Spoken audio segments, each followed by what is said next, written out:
All right, the streaming has begun, and it looks like we are live. Come on in, one and all. It is Friday, March 18th. My, oh my, incredible. Happy belated St. Patrick's Day, everyone. I'm half Irish, and as one borderline illiterate just said, I'm Irish, but I'm not stupid. I mean... He's just beyond pathetic. I mean, what do you say? Hey, come on in, guys. Great to see you, Matthew, Javier, Stevetron. I'm early. Yes, happy belated St. Patrick's Day. We are Irish, but we are not stupid. Awesomeness. Joshua, Deanna, come on in, guys. Great to see you. Howdy from Michigan. That's awesome. Just so cool. Matt, Dr. Steve, can you briefly tell us what you think of the Great Reset? Do you see it failing? Matt, we got super chats on. You want me to answer questions? You got to do it. Of course, I'll answer that. Yeah, come on in, gang. Great question, Matt. No, I think we're going to find out today why even the great proponents of the Great Reset recognize that it looks like it's falling apart. If there is a great reset, it's going to be radically limited to particular geographical regions, primarily the West, which is not what the World Economic Forum wanted. Klaus Schwab, of course, wants total, absolute, unconditional surrender to secular liberal globalism among all nations. They are liberal supremacists. And they're not going to get it. The title, just so everyone knows as you're coming on in, the title is, and somebody is asking, send us a list of the rhinos for each state. We are working on that as we speak. We've given to our Insiders Club already a list, I think, of the top 10 rhinos. But we did think we got like 1,000 names. We wanted to vet each one. So that's taking longer than we thought. But we don't want to put somebody's name out there who's not a real rhino, right? We got to be careful of that. So we are vetting it. We're gonna have a definitive rhino list for you soon in the next couple of weeks, hopefully. But the title to this live stream is actually coming from an article that was just published in the Financial Times, and it is from none other than Francis Fukuyama.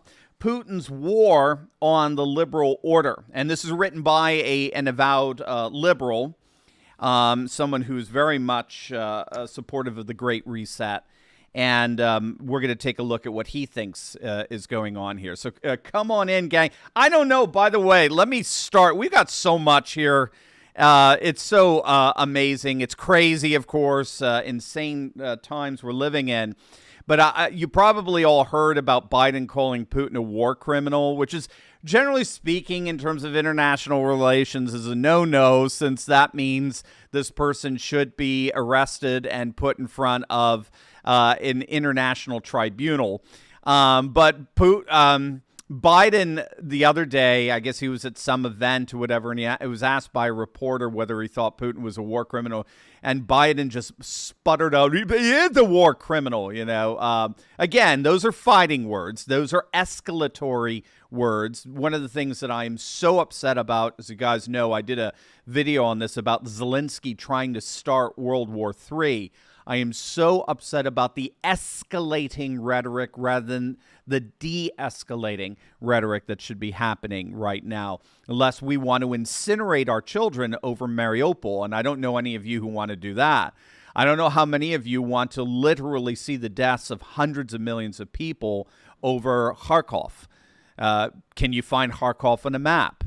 Right, so this is what I get very, very nervous about. But regardless, Russia responded. Russia responded to Putin being called a war criminal by Iraq war supporting Biden, and Iraq war supporting Biden, and Serbia war supporting Biden, and Libya war supporting Biden, and Syria war supporting Biden. So here is how Russia responded. You ready for this? Is from Reuters, okay? Given the irritability of Mr. Biden, his fatigue and sometimes forgetfulness, this leads to aggressive statements. We will not get into sharp assessments so as not to cause more aggression. So Russia is officially referring to Biden as forgetful and fatigued. I mean, even the Russians are mocking Biden's mental feebleness. I mean, what do you say to this? We did this to ourselves with our permanent political class, but there you go. Hilarious stuff. Whether you love him or hate him, right? With Russia, you got to admit that was pretty good. So come on in, gang. We got our super chats on. Forgive me if I miss them. I've got my monitor here with the super chats, and I got my camera there. So sometimes if I'm into something, I'm going to miss it. So forgive me ahead of time. And we're going to be talking about the situation on the ground in Ukraine. We're going to be talking about the fake news that's surrounding a lot of this stuff, all right? I'm going to give you an explicit example of how the media is lying with regard to the situation in Ukraine and Russia right now. I'm going to give you an explicit example just to help foster some discernment on your part. It is hard. Don't get me wrong. It's very difficult.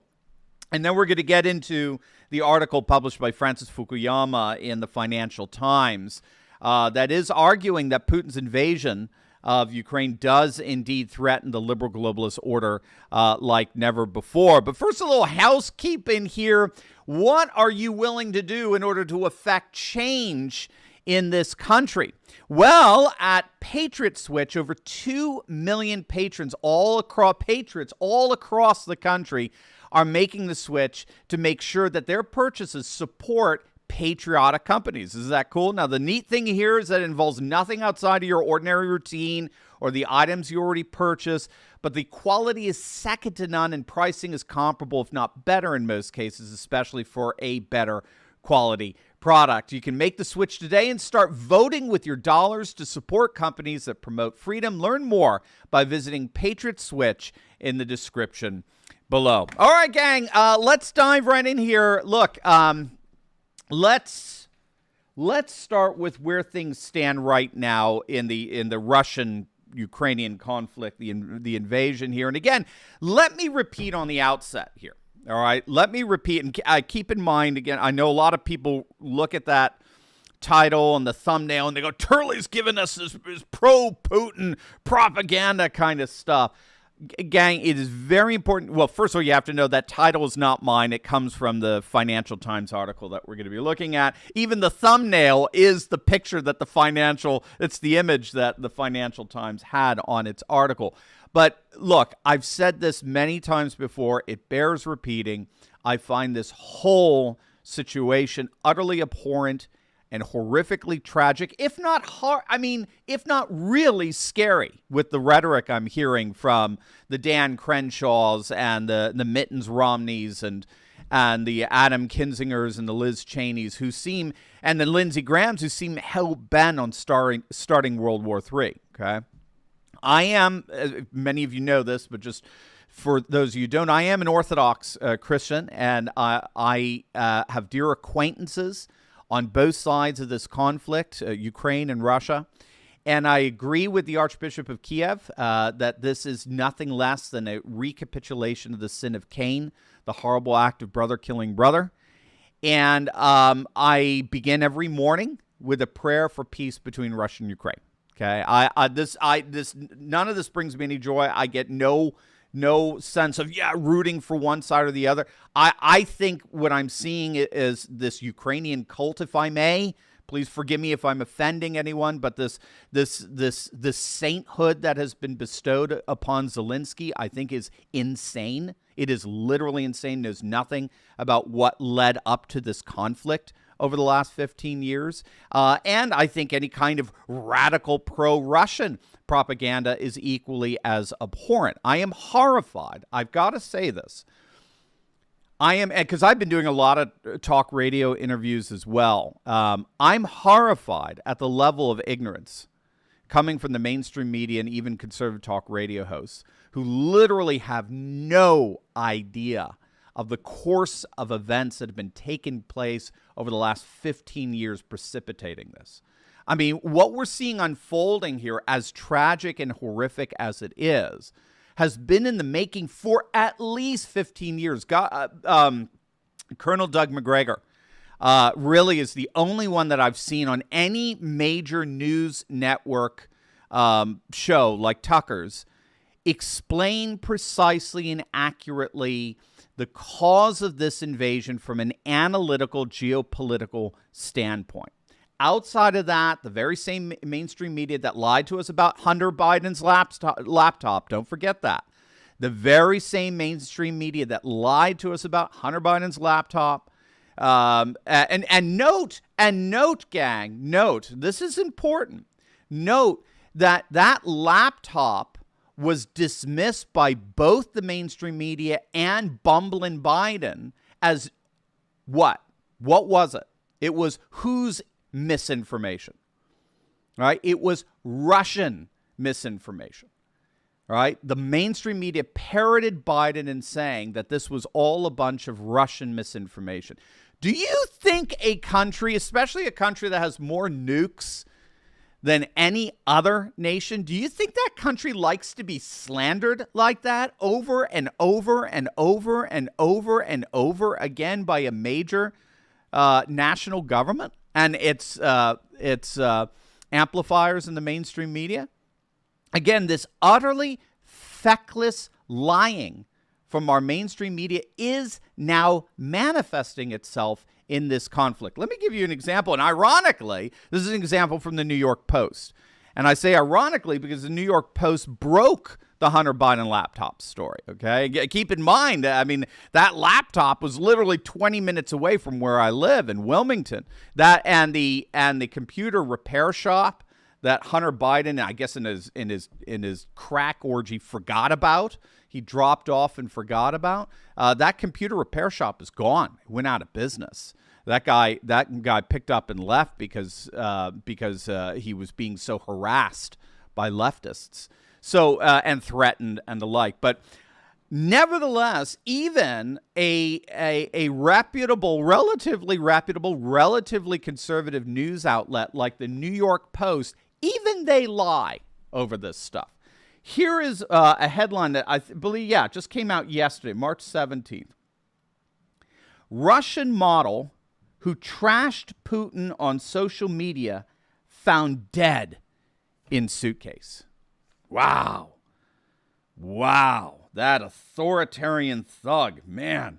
Russian model who trashed Putin on social media found dead in suitcase. Sounds pretty ominous.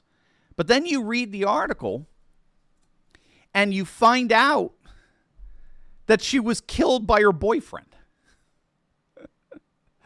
You read the article and you find out that this model, tragically, of course, was killed by her boyfriend in a fit of rage.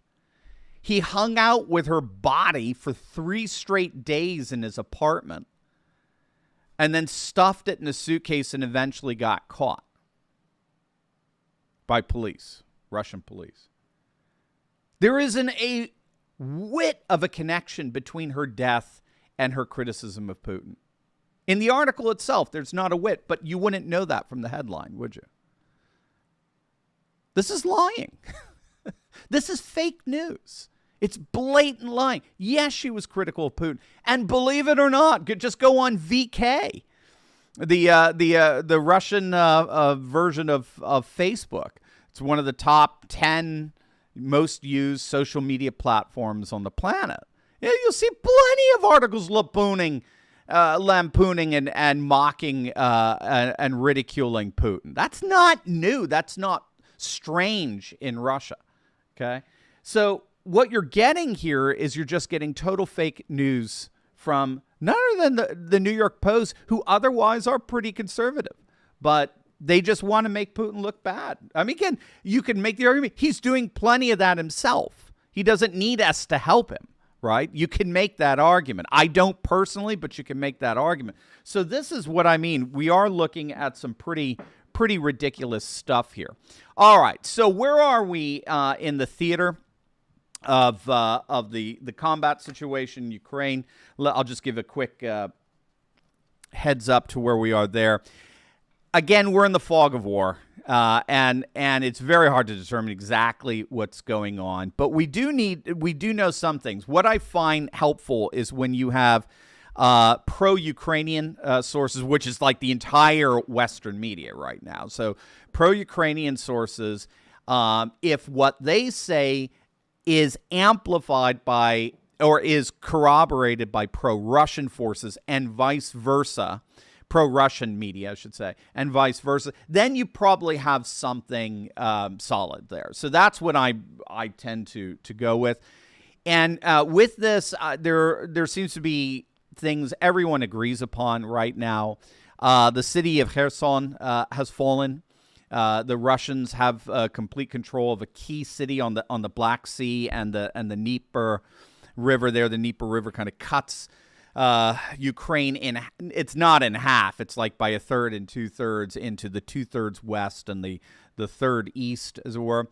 So they have taken a key city on the Black Sea. The city of Mariupol, very key city on the coast of the Sea of Azov.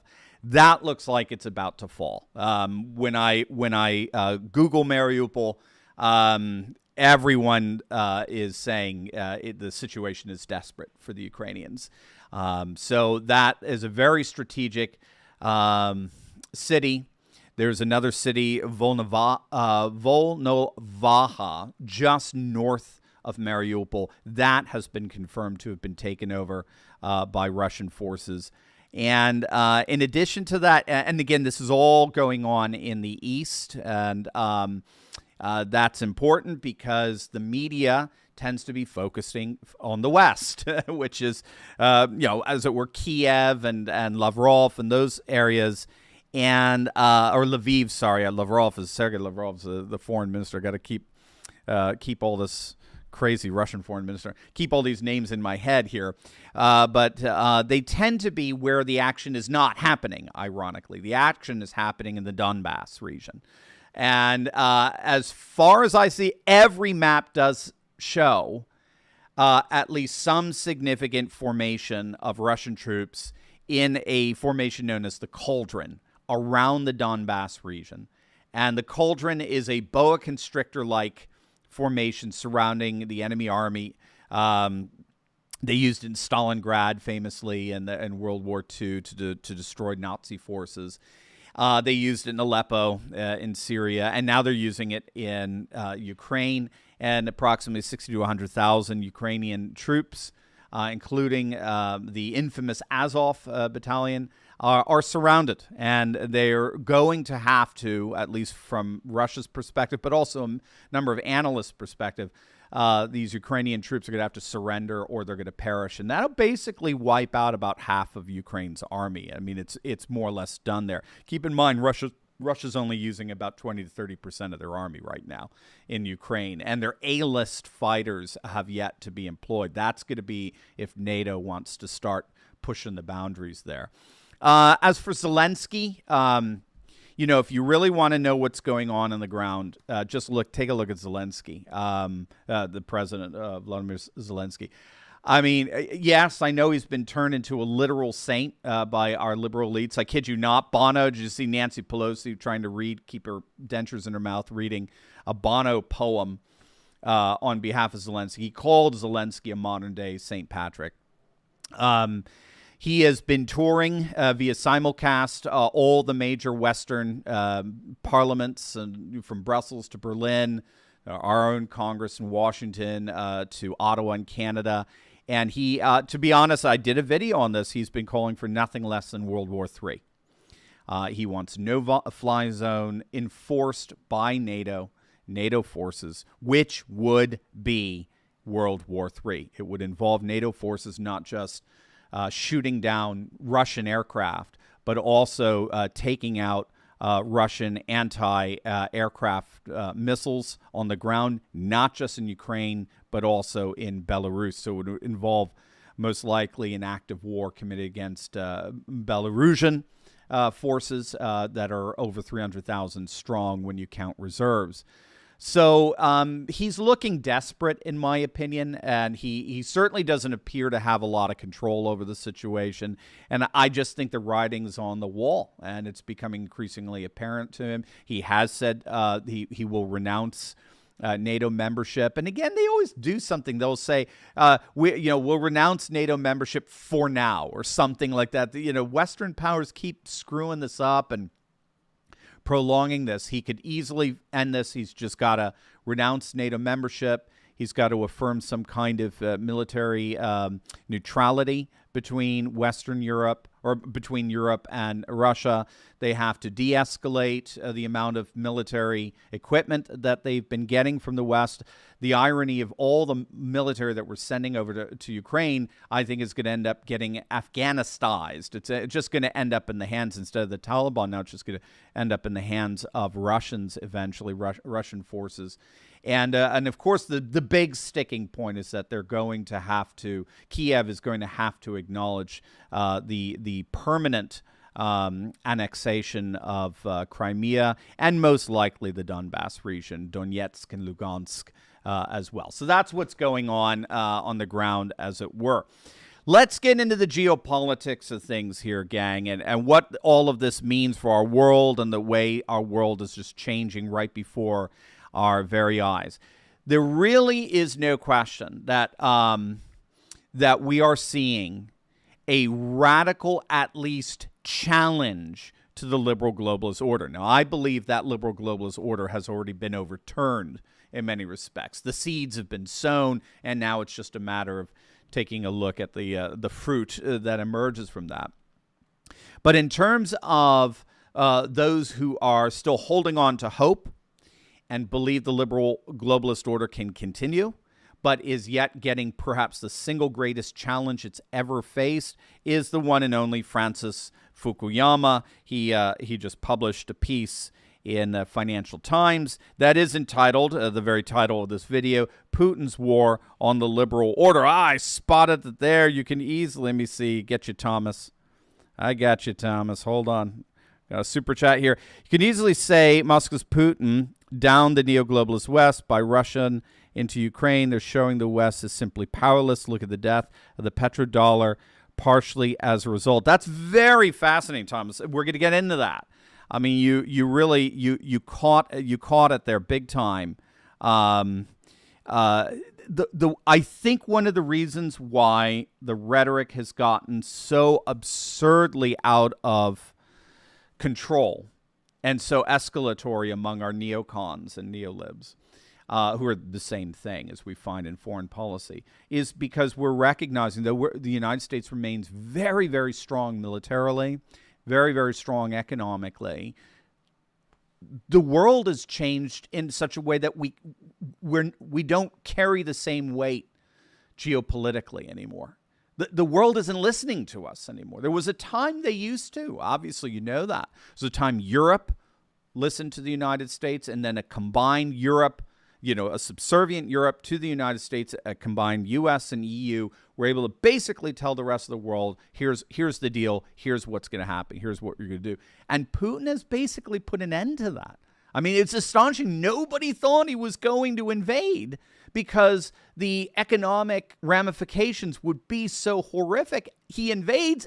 They literally do shock and awe in economic sanctions, and Putin smiles and goes, no problem, I already got it all hooked up with China, India, and as you're seeing it with Saudi Arabia, which was perhaps the most stunning, with Saudi Arabia now having active talks with China and discussing moving from a petrodollar to a petro-yuan, which, again, we have to remember China is 20% of the population. And India is talking about doing business with Russia in rupees and rubles. And China is talking about doing business with Russia in yuans and rubles. And we're talking about now a scope and a sphere of upwards of nearly 45% of the world's population. That's the end of globalism. That's the end of the one-size-fits-all SWIFT financial transaction platform and the default dollar, at the very least, at the Remember, the petrodollar is the basis for the default global currency.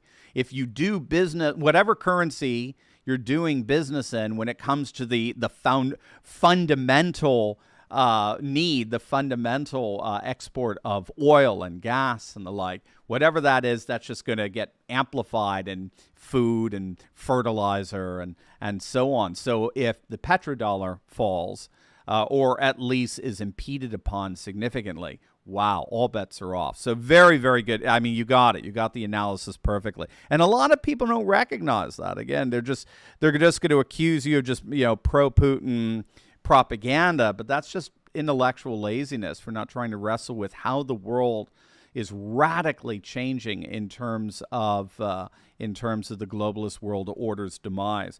So this is an article, Francis Fukuyama, Putin's War on the Liberal Order. And it's a fascinating article. Again, you can check it out, open source over at the Financial Times.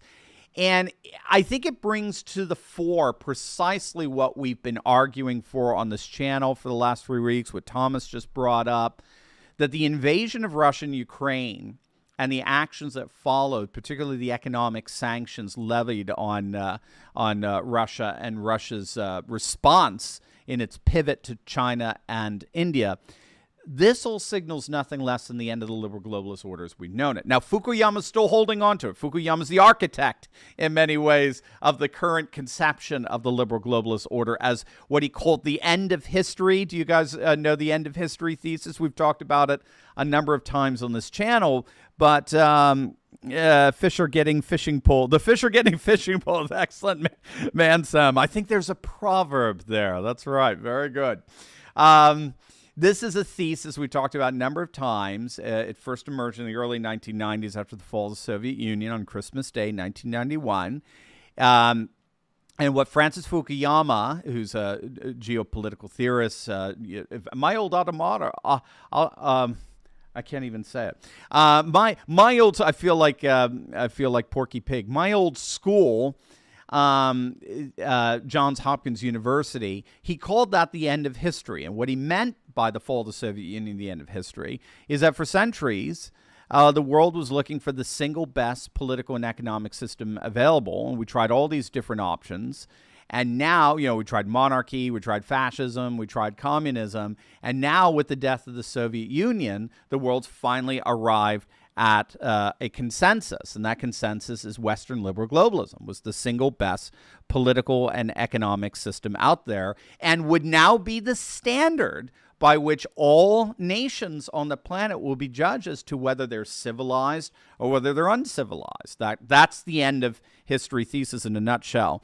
Let's see, Kane, with the fall of globalist order, do you think the U.S. can rebound economically here at home if we get someone like Trump in 2024? Great question, Kane. I do, absolutely. I think Trump understood we were at the, well, I don't think, I know he understood we were at the end of the liberal globalist order, and he was ushering in, or helping to usher in, because it's already going on way beyond us, what's technically known as a multipolar order that's being dominated currently by the rise of civilization states in the form of Russia, China, and India. So I think he understood that, and he therefore started to make these bilateral trade agreements, weaning the United States off the IMF, or the World Trade Organization, and beginning to deal with nations one-on-one. And I think we will go back to that if we get a Trump in 2024, which looks like we will at this point. He's polling far above any of the other competitors, most especially Biden. So, yeah, I think so. I think the United States is going to remain relatively strong militaristically and economically, no question about it. As you know, the point is it just doesn't have the sway in geopolitical matters that it used to anymore under that sort of Pax Americana unipolar system. It's over. It's just done. And that's why I think you're seeing so much anger, more or less, from our political elite. All right. What do we got? Do we get anything else here? Did I miss anything? Let me see. I think I might have missed something here. No, I think we're good. All right. So with that, What we have to understand is Fukuyama's thesis that the liberal globalist order was the end of history. It was the end of man's pursuit for the one-size-fits-all political and economic system to which all nations could agree. That was obviously challenged by people, most particularly Sam Huntington of Harvard. And Sam Huntington argued instead for what's called the Clash of Civilizations thesis. And what he was arguing right around the same time is that the breakup that we were seeing in the 1990s, at the beginning with the Soviet Union, and then the latter half with the violent balkanization of Yugoslavia that followed, that kind of balkanization was going to happen to Western liberal globalism at a massive level. And the reason for that, it's because the entire political order that Western liberal globalism is built on is what's known as the foundation, is what's known as modernity. And when all said and done, modernity is the notion that there is we can use scientific rationalism to construct a one-size-fits-all political and economic system. And that's very key, right? Liberal globalism is not so much a culture. It's not so much a civilization. It's actually a system, right? It's a political and economic system that's superimposed upon all nations, cultures, customs, and traditions. And what Sam Huntington noticed is nobody believes in that anymore. Nobody believes in modernist scientific rationalism as being capable of providing the one-size-fits-all trans-cultural, trans-civilizational political and economic system that everyone has to be obedient to. Buford, is it possible for the U.S. to be a civilization state with the existence of the Federal Reserve cartel determining our monetary future? Brilliant question. I've been thinking about this, Buford, and I don't know if I have an answer for that. I mean, you're bringing it to another level with the Federal Reserve. I don't know if the United States is a civilization state or can be a civilization state. I have to think that one through. The one argument I've heard for the West is Europe itself. Europe is becoming its own civilization state, but this theorist was arguing that it was doing so by alone being the one liberal, democratic world. So in other words, and we'll get into this, the liberal globalist world order is itself radically Western. All right, we're all recognizing that. So it is itself a radically Western European conception of reality and politics and economics that's getting superimposed upon all people, times, places, and ironically, in sacrificing their own cultures for this liberal globalist ideal, because remember, liberal globalism does not take into consideration culture, custom, religion, language, and the like. It's a system. It's not a civilization. By doing that, Europe sacrificed its own culture in order to try to give this liberal globalist system to the entire world. And in the end, with the rise of civilization states, it's going to turn out it's only the self-contained civilization of Europe that's going to want to have anything to do with it. So that's the closest that I've come across to analysis of a civilization state in the West. Civilization states analysis tend to go towards the East, Eurasia in particular. So it's a great question you're asking. I wish I had a specific answer, particularly. So it's questionable whether the United States itself could ever be a civilization state. It seems the United States is clearly married to the nation-state ideal. And relation to the Federal Reserve, we'd have to look at that. Is the Federal Reserve and a civilization state fundamentally incompatible? It's a great question. It's the next level of analysis we're going to have to get into. Let's see. I think we've got some other questions here. Oh, I just saw one go by. Where we go? Oh, my. You guys are throwing out some great questions. Sorry, so sorry. I'm missing them as I'm chatting. All right, here we go. Next one that I caught. Sorry, guys. This is where I can use a moderator, right? The based bastard, God bless it. Do you think that 2024 election will look like the 1980 Reagan landslide? History doesn't repeat itself, but it certainly rhymes. I love that. I don't know about that. To be honest, we were so polarized today with red and blue. I think the closest we can get is something like what we saw in 2016 with Trump taking the so-called blue wall, Wisconsin, Iowa, Michigan, Pennsylvania, and being the first Republican presidential candidate to get over 300 electoral votes since 1988. I think we could see something more akin to a 1988, minus California.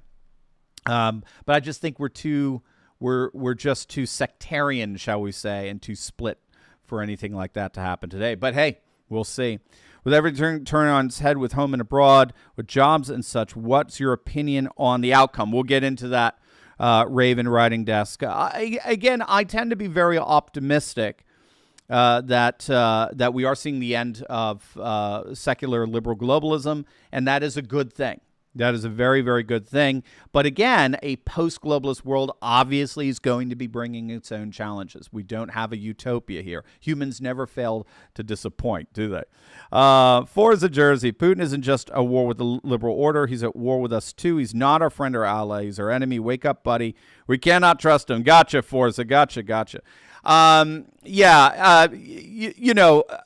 I mean...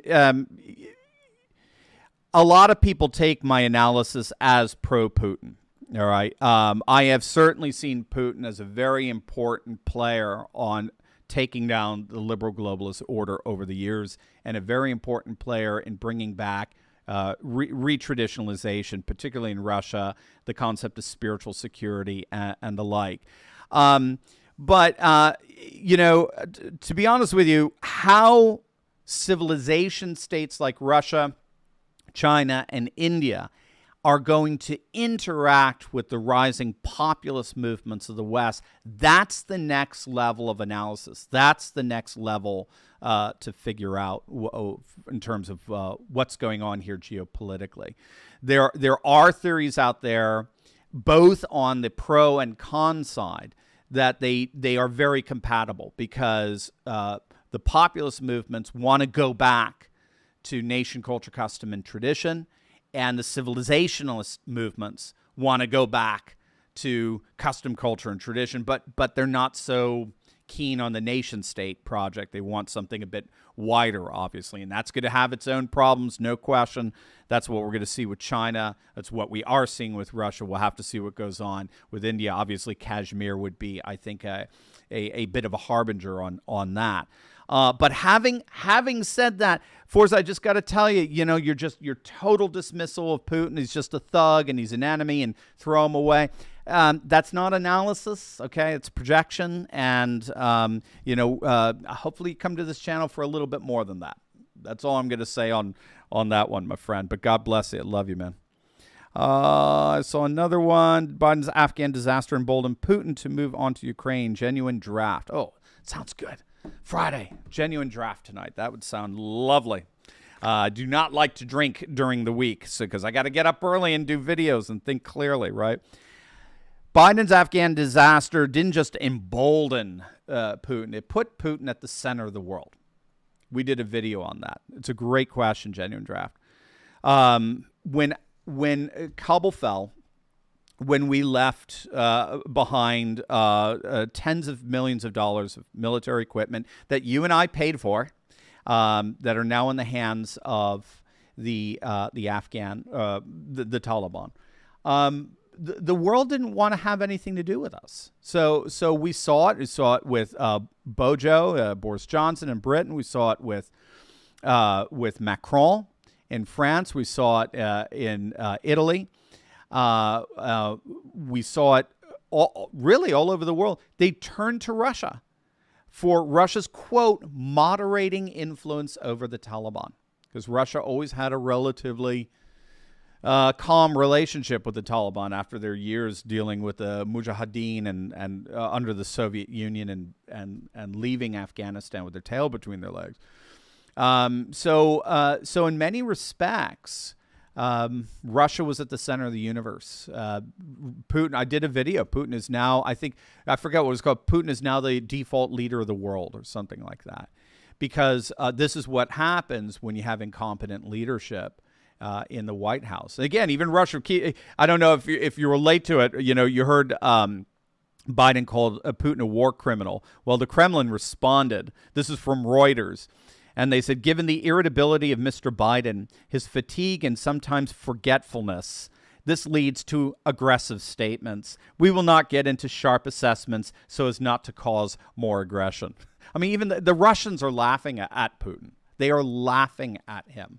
And so, elections have consequences, wink, wink, nudge, nudge. I mean, elections have consequences, and the consequence of putting a very dithering old man in office is that the world is going to move in a different direction when it's trying to find some leadership and stability. So yes, absolutely. I think it's done more than embolden Putin. I think it put him at the center of the universe, the geopolitical universe in many respects. All right, guys. So talking about Fukuyama here and Putin's war on the liberal order. When all is said and done, we've got, in many respects, a clash of two meta-geopolitical theories. So this is helpful in trying to understand what's going on in the world today. We've got a clash between Francis Fukuyama's end of history thesis, where liberal globalism will remain dominant for the foreseeable future, though it's getting a lot of challenges.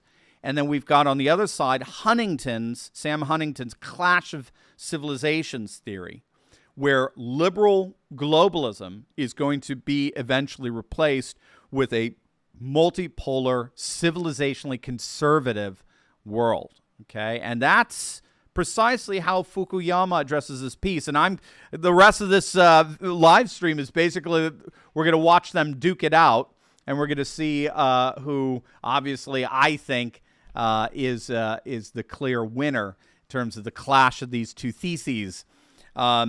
This is how Francis Fukuyama starts his article. Again, this is called Putin's War on the Liberal Order, and it's on the Financial Times.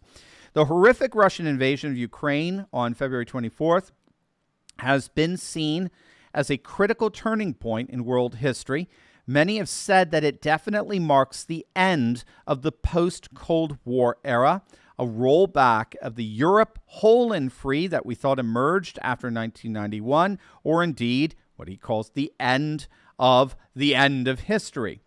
Ivan Krostev, an astute observer of events east of the Elbe, had said recently in the New York Times that we are all living in Vladimir Putin's world now, a world in which sheer force tramples over rule of law and democratic rights. There is no question that the Russian assault has implications that reach way beyond the borders of Ukraine.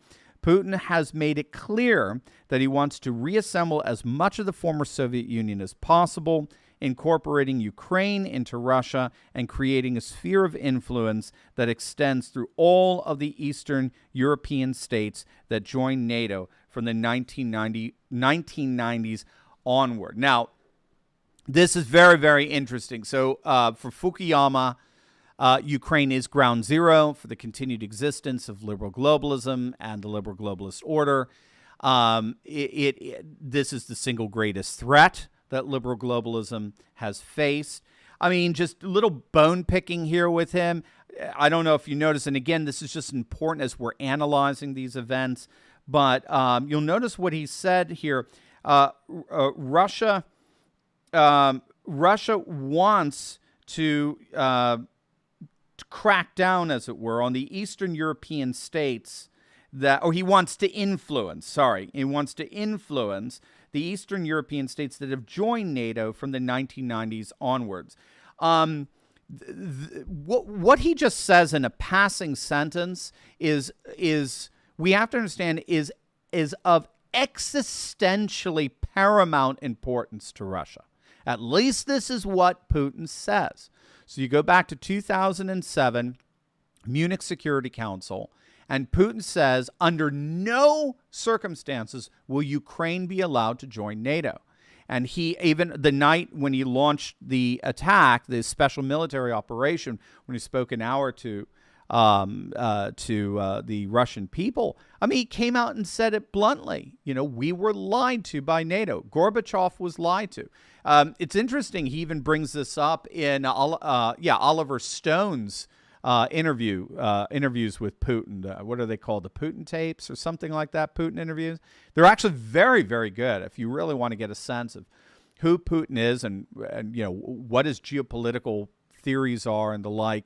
That's an excellent piece. By the way, I am wearing. I'm just realized I am wearing some of our T-shirts. If you want to support the channel, make sure to click below and get some of your awesome merch there. I do love this one. Good job, Joe. He's licking ice cream as the world is blowing up behind him. So we always get compliments when you go to the mall or go outside and you wear these shirts. People just love them. The woke don't say anything. They just get really mad. You can tell they get tense. But the people really share your opinion on Joe Biden. They'll come up to you, give you a big high five. It's really cool. You'll spread patriot hope and you'll be supporting the channel at the same time.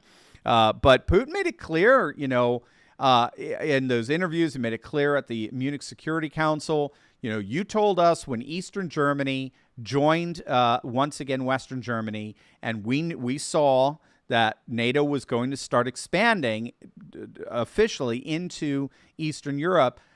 George Herbert Walker Bush promised Gorbachev that there would be no eastward expansion of NATO.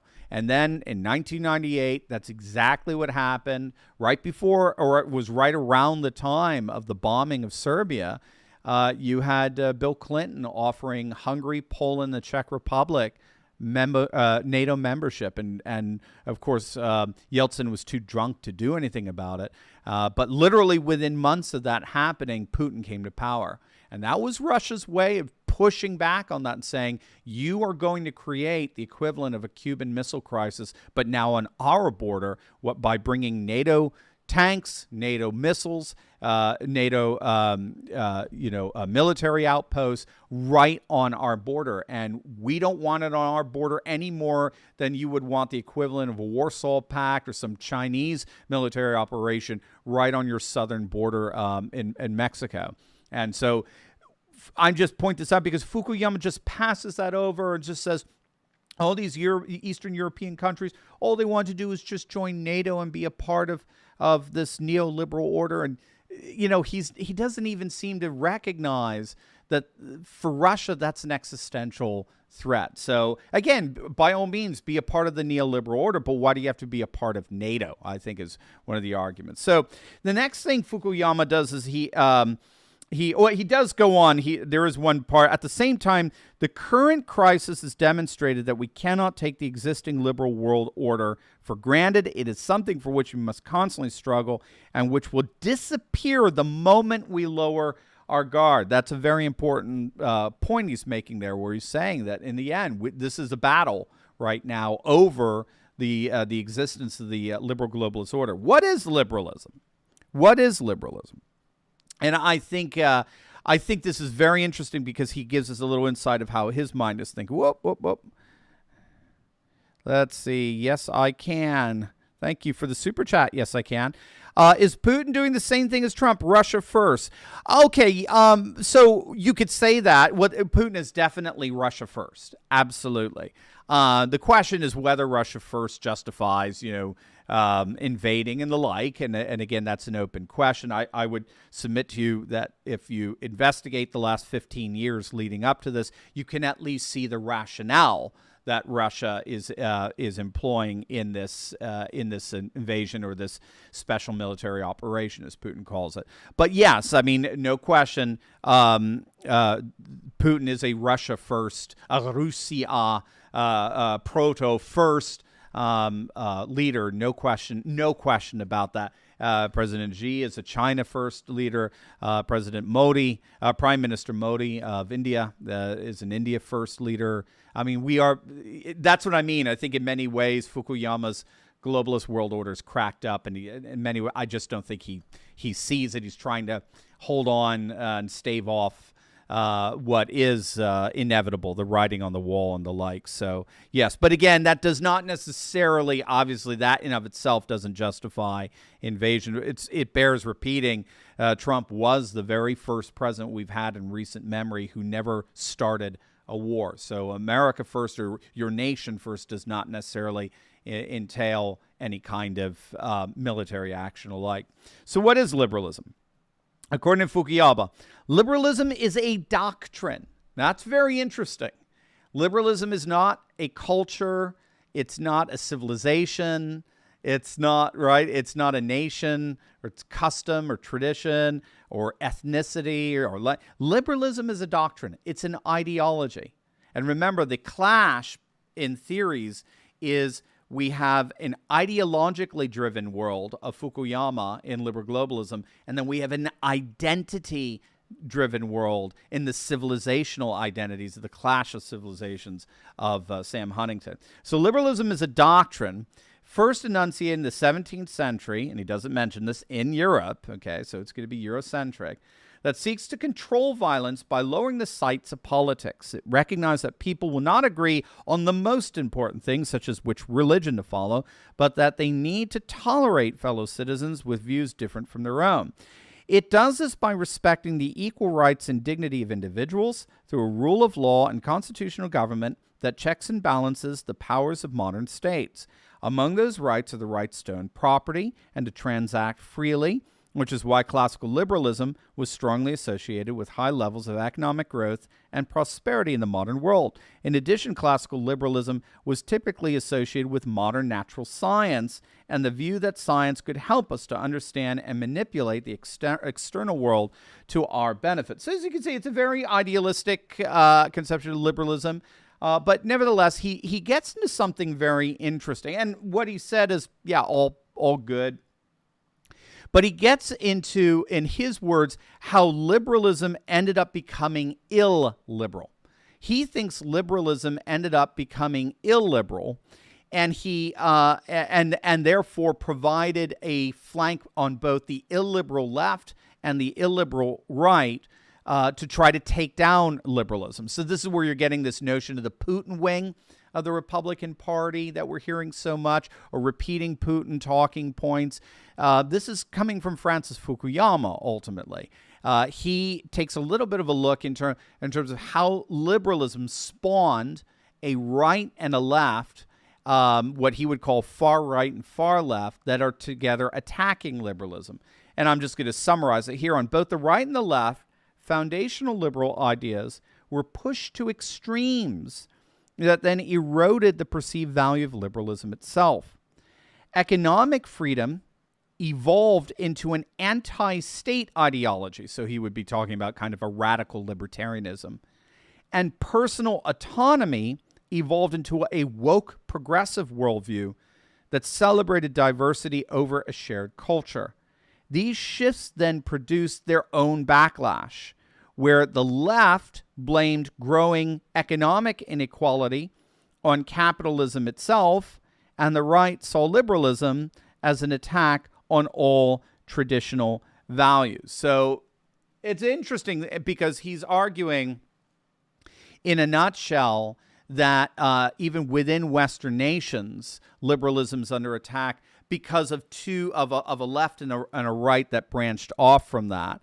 Sorry, get a super chat here. K-Ben, what's going on here, K-Ben? I don't understand why New York Times is now admitting Hunter's laptop is verified. Perhaps they're gloating. They helped Sleepy Joe become president. No risk reporting truth now. Yeah, I'm with you on that. I agree with that assessment completely. I do think, well, they did this because there is a report that they're doing on Hunter Biden's the Department of Justice investigating Hunter Biden and his taxes and the like. So this was actually part of this larger thing going on. And then as part of that larger investigation by the New York Times into this FBI investigation, they pointed out that, yes, the FBI did confirm that this laptop was Hunter Biden's, like we didn't already know that and the like. No, but I'm with you. I think I talked about it yesterday. I mean, this,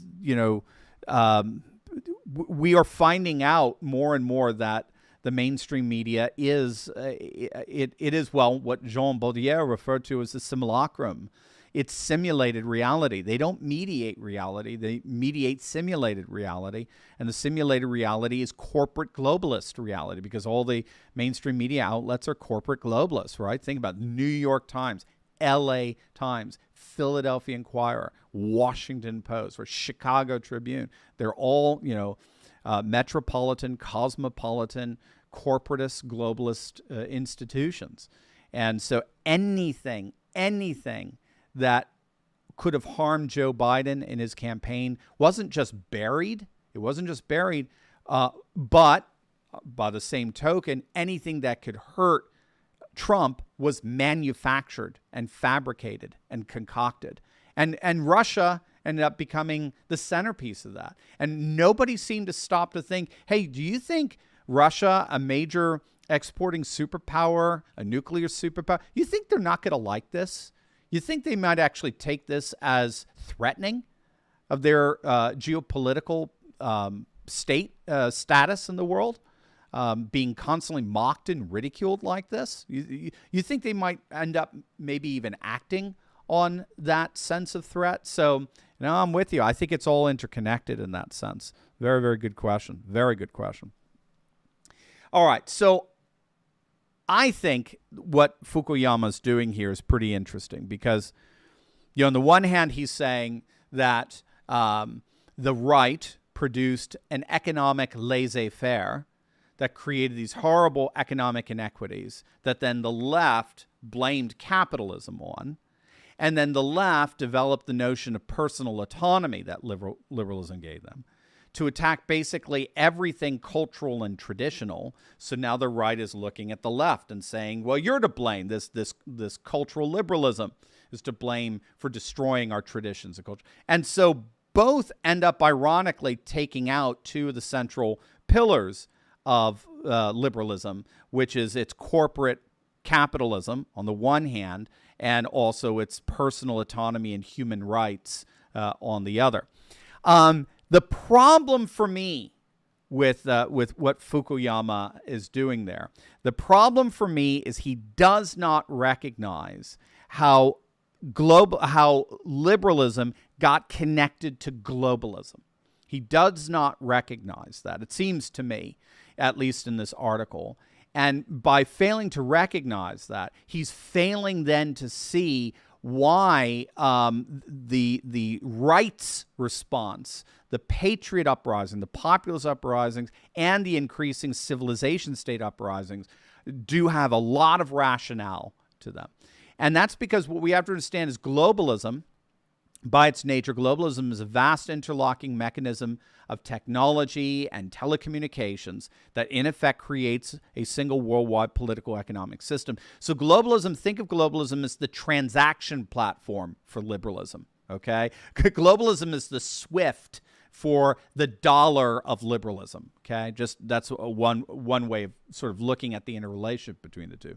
So amen to whatever he says here about what liberalism's aims are in terms of, limiting the state, checks and balances in the state, private property, capitalism, human rights, fine, no problem. But what happens when you marry that to the socio-economic structures of globalism?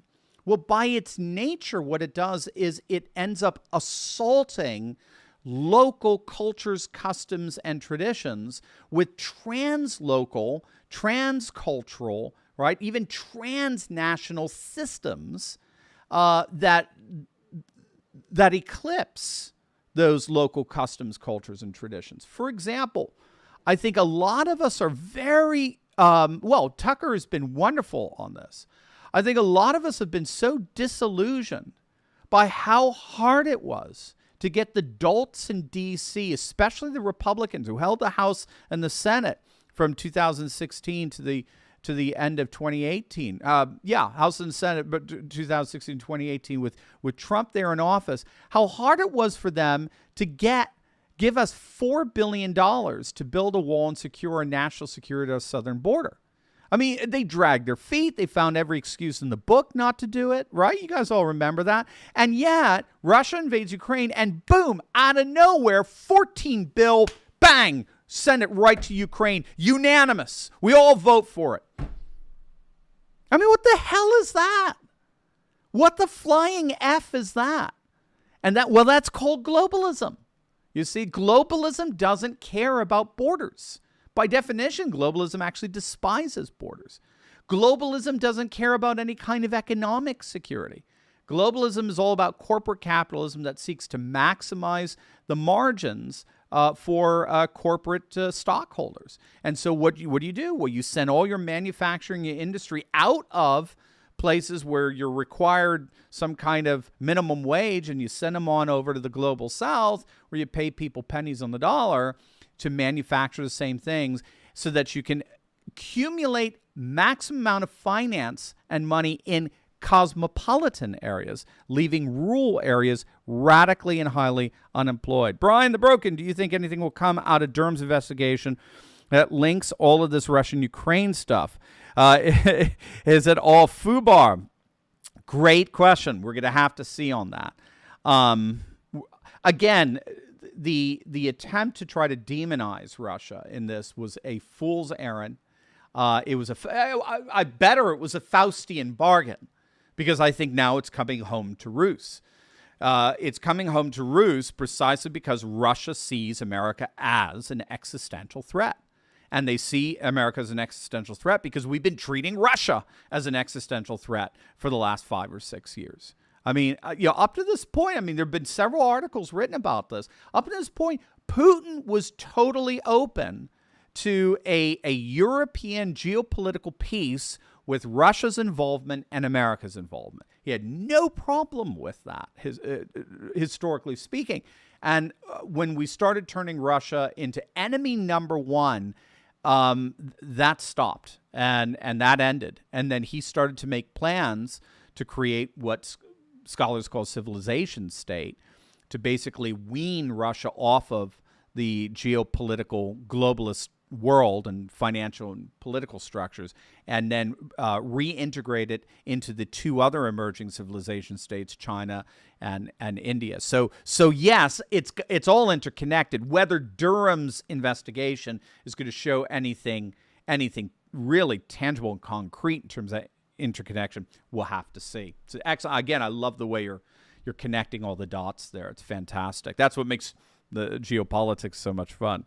Good stuff, guys. Very, very good stuff. So all of this is to say is I think Fukuyama has misplaced his concern. He sees liberalism as being assaulted, as it were, by spawning two illiberal right and left movements that are trying to eat it up.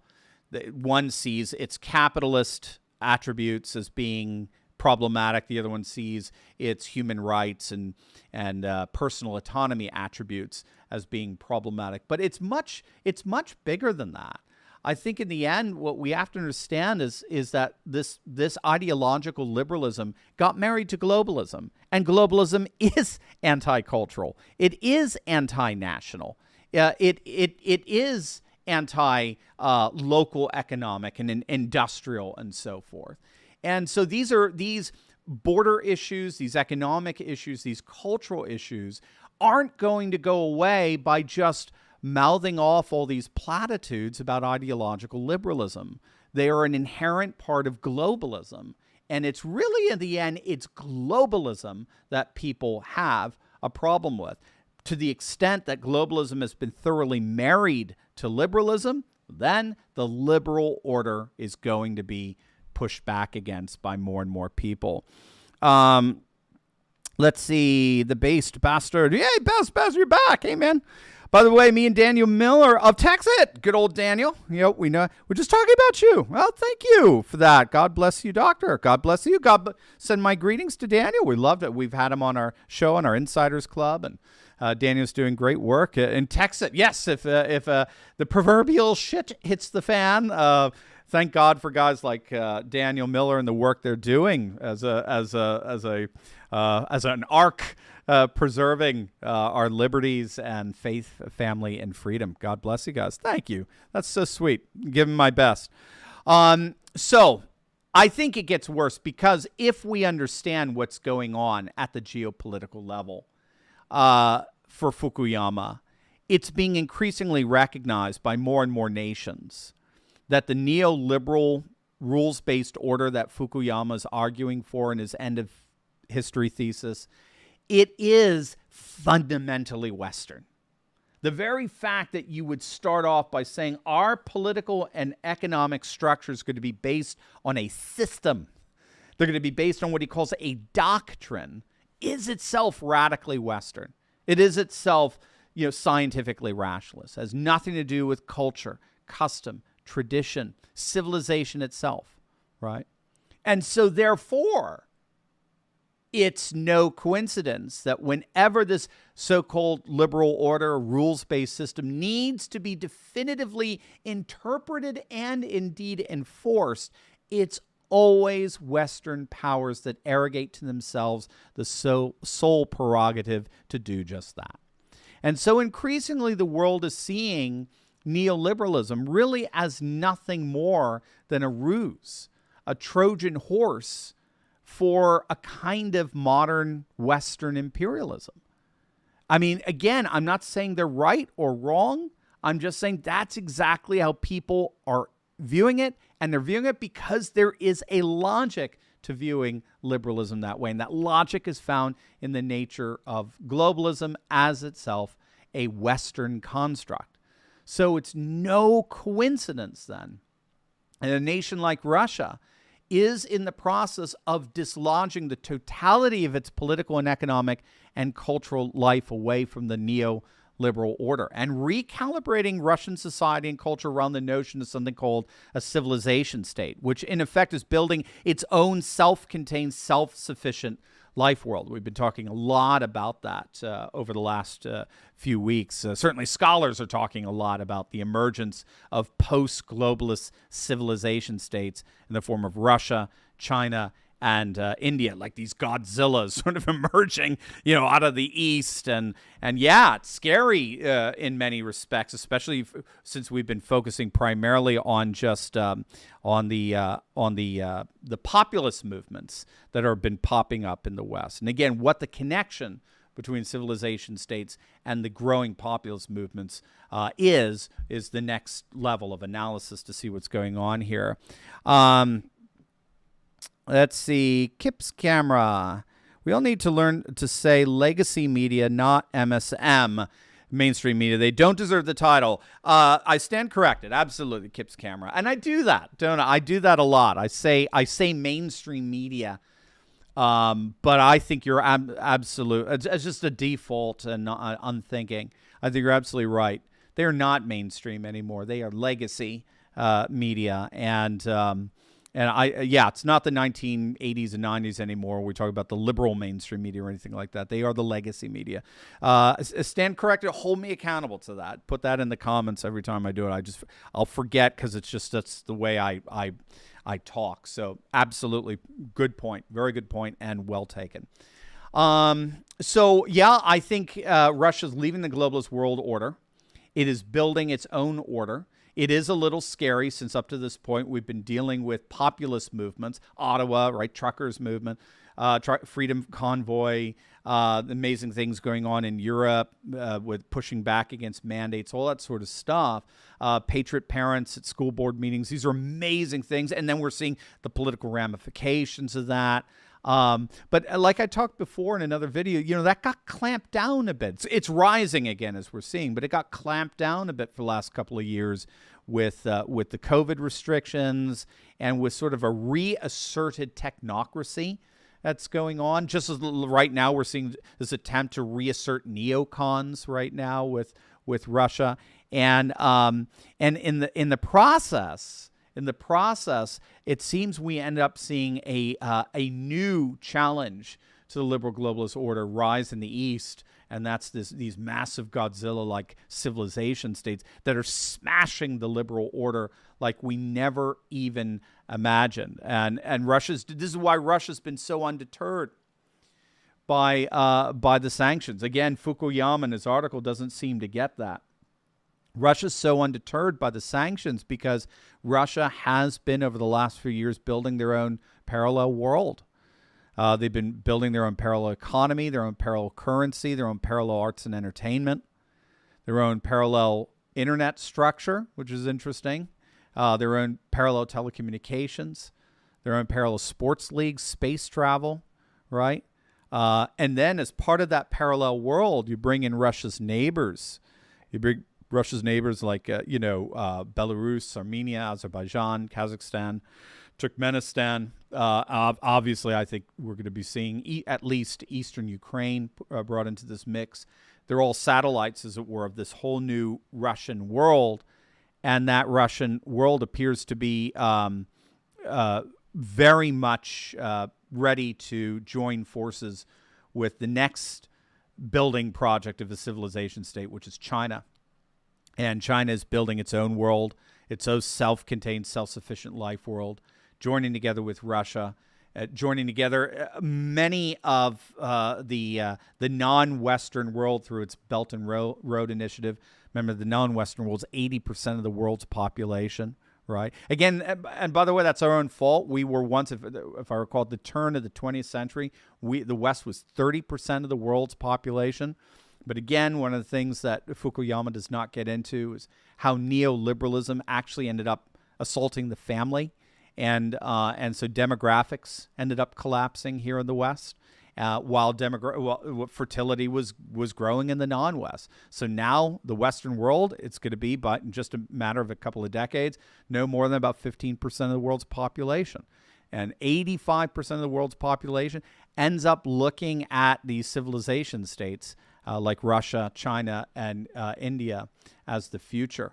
And so as a result, we're seeing all kinds of things emerge. We're seeing the creation of a completely independent international monetary and financial system among Russia and its satellite nations. It's interconnected with China's Belt and Road Initiative. That was just announced last week. When we're seeing massive alternative international monetary systems that are being completely dislodged from the globalist monetary system, that this is astonishing. We saw it with SWIFT when Russia was 30% of Russian banks were expelled from SWIFT. Up to that point, SWIFT and the U.S. dollar have basically been the primary mechanisms for the enforcement of a neoliberal globalist order. I mean, guys, I don't know what to say. That those days are dead now. It's not like we're trying to hold on to a system. The system itself is basically being replaced. All right, we have upwards of 30 to 40% of the world's population now beginning to avail themselves of an entirely independent financial monetary transaction system. And now on top of that, we did a video of this, and one of our commenters here pointed out, now Saudi Arabia is in talks with China to replace the petrodollar with the petro-yuan in some way, shape, or form again, right? So we really are beginning to see, at least in part, the end of the globalist order as we've known it. It's pretty astonishing stuff. Adam, there was an attempt at a civilization state here. It was called the Confederate States of America. No, I got you, Adam. Maybe that's it. I don't know if that would have been a... Yeah, I see where you're coming from on that. That's interesting, Adam. That's very interesting. In the sense of holding on, I'm assuming you're thinking in the sense of holding on to Christendom in what they saw to be a sort of secularized, industrialized assault from the North. Yeah, I guess so. I guess for me, it's just the civilization states that we're studying are civilizations that are thousands of years old, right? China, Russia, India. And whereas America's just so new. It does have to see itself clearly as an extension of greater Europe to understand itself in civilizational terms. So absolutely. I mean, this is going to be part of the conversation. Thank you for that, Adam. It's going to be part of the conversation, how the West is itself going to be contributing to the rise of the civilization state. Keep in mind, too, I don't see, more to your point, I don't see, and keep in mind, I just saw a quick one that went by. People are saying, don't praise this new Russian-Chinese system. I'm not praising it. I'm not praising this new civilizational system. I am enthusiastically reporting on the end of globalism. Absolutely. We've all wanted to see an end to that. And I am showing you how it is ending. But please don't mistake the enthusiasm that I do try to bring in terms of an optimistic analysis of things. Don't take that as me praising the Chinese system or even praising the Russian system. I don't live there, and I have no intention or plans in living there. I love faith, family, and freedom as understood by our American tradition. I wouldn't change it for the world. I absolutely love it, and it's part of my very core in my existence. But guys, please, for God's sake, stop demanding white hats and black hats be put into this situation. We're trying to figure out, if there's a black hat, it is liberal globalism. That's been a constant throughout this entire history of this channel for 5 years, since we started November 1st, 2016. But for God's sake, stop when we're talking about Russia and China and India and Pakistan and Iran, and so, stop with the black hats, white hats. Okay, I'm trying to understand the geopolitical order that's rising here, and I'm simply showing you, with all the research I've been doing over the last 3 weeks, precisely the world that's rising here, and it's not just a formidable opponent to secular liberal globalism. It has, I would argue, it is in the process of defeating it. Maybe that'll be the more careful way of putting it. It really is in the process of actually defeating it. And so I think in the end, this clash between... let me get Rock Dog. Rock Dog, hey man, welcome back. Dr. Z, do you see a way where the United States regains its prominence in the world this time as a civilization? Yeah, so this is the next question. I'm sorry, for those of you who are listening by podcast. Dr. Z, do you see a way where the United States regains its prominence on the world stage, but this time as a civilization state? Excellent question. And that's going to be the $10,000 question. I think we're always going to have a prominence on the world stage, but we don't have the same prominence as the period of when we were the unipolar power of the world, where we got to more or less set the stage and define, how things were going to act. We were in effect the default, government of the world. We got to invade any country we wanted without any repercussions. We got to do basically whatever we wanted to do, and those days are over. Other nations now are saying, well, okay, yeah, well, we get to do what we want to do in our own sphere, given our own civilizational standards, and there's really not a lot we can do to push back against that. So we have to have a geopolitical order or geopolitical theory that at the very least accounts for how we relate to civilization states rising in the East in our international relations, in a post-globalist, post-secular international relations. Because keep in mind, each one of these civilization states are radically religious right now. They're going back to their re-traditionalized order. Its emerging Russian Orthodox sentiments and ethos. China in its radical Neo-Confucian religious ethos, and India, of course, in its Hindu nationalism and its process of bringing in Hindutva into the whole of Indian society. So yeah, this is obviously, we've got a lot to be analyzing and looking forward to covering, as it were, here. No question about that. So in the end, when all is said and done, we have two meta theories, two meta geopolitical theories. Fukuyama's end of history theory, where the idea was the ideology of liberal globalism would remain dominant for the foreseeable future, and Sam Huntington's clash of civilizations theory, where he argued that the ideology of liberal globalism would be replaced by the rise of civilizational identities throughout the world. So we have clash of civilizations thesis versus the end of history thesis. Who do you think is winning? Whose meta geopolitical theory you think is winning? I think it's pretty clear Huntington's has won the day, without question. The rise of the civilization state, as well as the stubborn rise of the populist movements throughout the West, I think indicate that the days of neoliberal ideological dominance have ended, and they have ended precisely because of the rise of non-Western identities, particularly in the form of civilizational states. It's absolutely fascinating stuff. So there you go, gang. Good. All right, gang. That's going to do it. My, oh my, we've been going for some time now. Woo! This is great. Chauncey, I agree with Adam. Could you comment a little more on your opinion of the South as opposed to the urban secular North? I'm fascinated by this. I would, Chauncey. I'm not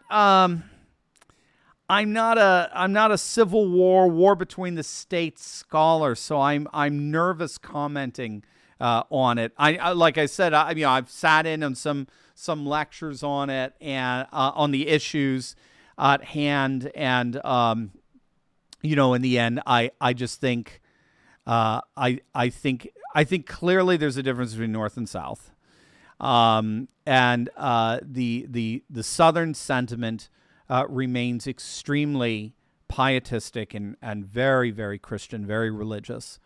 And the North is much more secular, much more industrial, and did tap into these more neoliberal sentiments early on.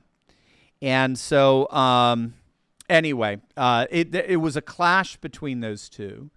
And I think everybody, agrees that the slavery issue, is abhorrent, and we should all obviously reject that.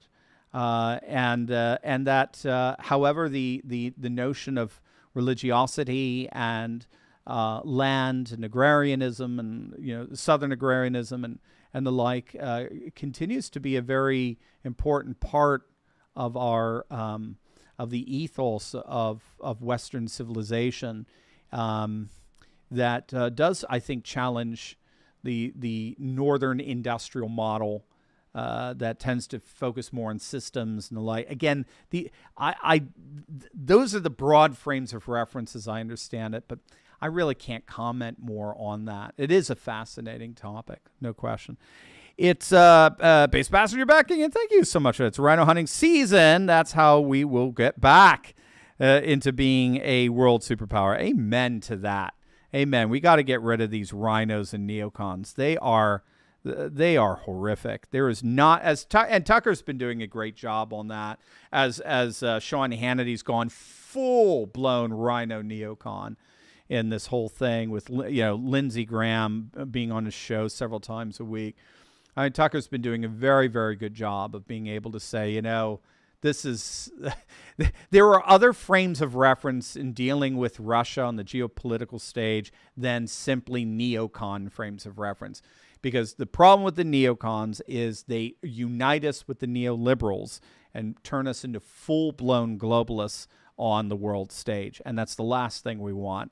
I got to be honest, the one criticism I have with Trump is he was in bed with way too many neocons and way too many rhinos, and he's got to stay away from that. All right, gang, that's going to do it for us this week. We had a great week, I think, of analysis. You guys have been amazing. Thank you so much for supporting this channel. Make sure to check out our merch store. I've got my Joe Biden licking his ice cream as the world blows up behind him. We've got some really awesome merch for you and for the patriots in your life. You spread patriot hope and support this channel at the same time. Please feel free to avail yourself of that. Thanks so much for everything you are to me, guys. You mean everything. I love you. Again, we are living in a very, very tumultuous period right now. So we all want the same thing in the end. We all want a world where patriotic values can flourish, faith, family, and freedom can flourish, and so in the end, let's make sure we're all united, holding hands, as it were, in that one. No singing the Coca-Cola song, but certainly having a swift half and enjoying some great Great chat about faith, family, and freedom. All right, guys. Love you. God bless. We'll see you next week.